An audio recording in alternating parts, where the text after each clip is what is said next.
warahmatullahi wabarakatuh. Bismillah, alhamdulillah, kita panjatkan kepada Allah Subhanahu wa Ta'ala yang telah melimpahkan kenikmatan sehingga kita bisa bertemu di bulan Ramadan ini. Salawat serta salam kita panjatkan kepada junjungan kita Nabi Muhammad SAW. Seperti kita ketahui, sholat tahajud adalah sholat sunnah dan yang dilakukan pada waktu malam hari dan dikerjakan setelah tidur. Disebut sholat sunnah karena apabila kita bisa melakukan, kita mendapat pahala, jika kita tidak melakukannya juga tidak berdosa. Sholat tahajud bisa dikerja, waktu keutamaannya adalah di sepertiga malam terakhir, yang artinya lepas tengah malam sampai masuknya waktu subuh. Tahajud adalah salah satu ibadat tambahan yang mempunyai banyak keutamaan, di antaranya kita bisa mendapatkan rezeki yang berlimpah, keharmonisan keluarga, ketentraman dalam hidup, dan kesehatan dalam tubuh, dan lain sebagainya.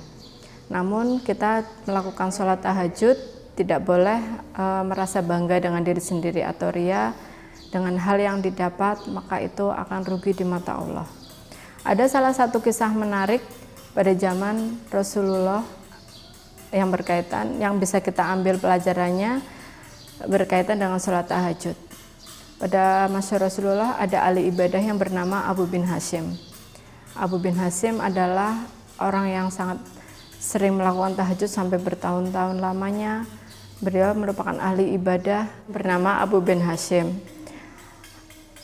Suatu ketika Abu bin Hashim akan melaksanakan sholat tahajud, dia dikejutkan oleh sesosok makhluk yang duduk di bibir sumurnya. Abu bin Hashim pun bertanya, "Wahai hamba Allah, siapakah engkau?" Sosok itu pun menjawab sambil tersenyum, "Aku adalah malaikat utusan Allah." Abu bin Hashim kemudian bertanya lagi, "Apa yang sedang kau lakukan di sini?" Malaikat itu menjawab, "Aku sedang mencari orang-orang pecinta Allah." Abu bin Hashim mendengar jawaban malaikat merasa bangga karena dia didatangi oleh sesosok malaikat dan dia merasa pasti dia merupakan orang-orang pecinta Allah. Ketika melihat malaikat sedang membawa buku tebal, Abu bin Hashim pun bertanya, "Apa yang sedang kau bawa itu, malaikat?" "Ini adalah buku kumpulan nama-nama pecinta Allah." Abu bin Hashim pun berpikir, pasti namanya ada dalam buku tersebut. Kemudian dia bertanya, "Malaikat, wahai malaikat, apakah namaku ada di situ?" Kemudian malaikat membuka buku tebal itu dan mencarinya. Namun dia tidak menemukan nama Abu bin Hashim di dalam buku tersebut.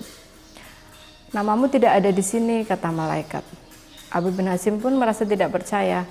"Coba malaikat kau cari sekali lagi." Malaikat itu pun mencarinya sekali lagi. Namun memang tidak ditemukan nama Abu bin Hashim di dalam buku tebal itu. "Memang namamu tidak ada di sini, wahai Abu bin Hashim." Abu bin Hashim pun terjatuh dan tersungkur, kemudian dia menangis di depan malaikat. "Wahai malaikat, rugi sekali diriku. Setiap malam aku selalu melaksanakan sholat tahajud tidak pernah putus, selalu bermunajat kepada Allah.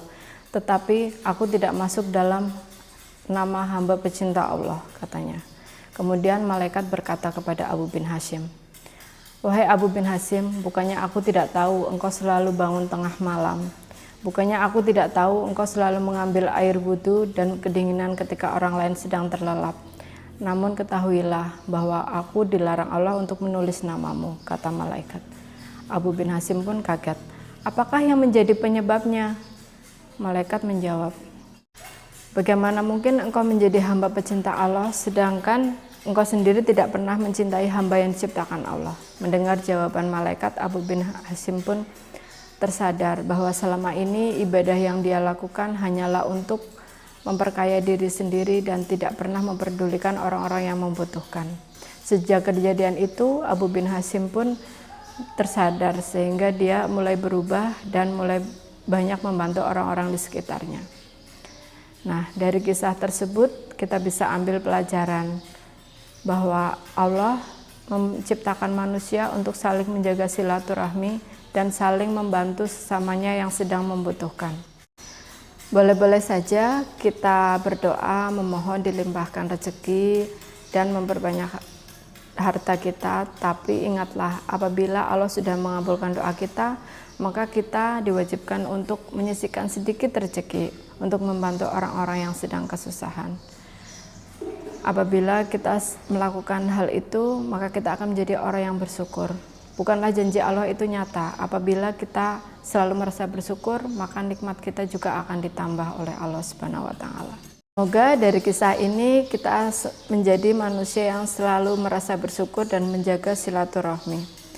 Wallahu a'lam bishawab. Semoga materi ini bermanfaat. Wassalamualaikum warahmatullahi wabarakatuh.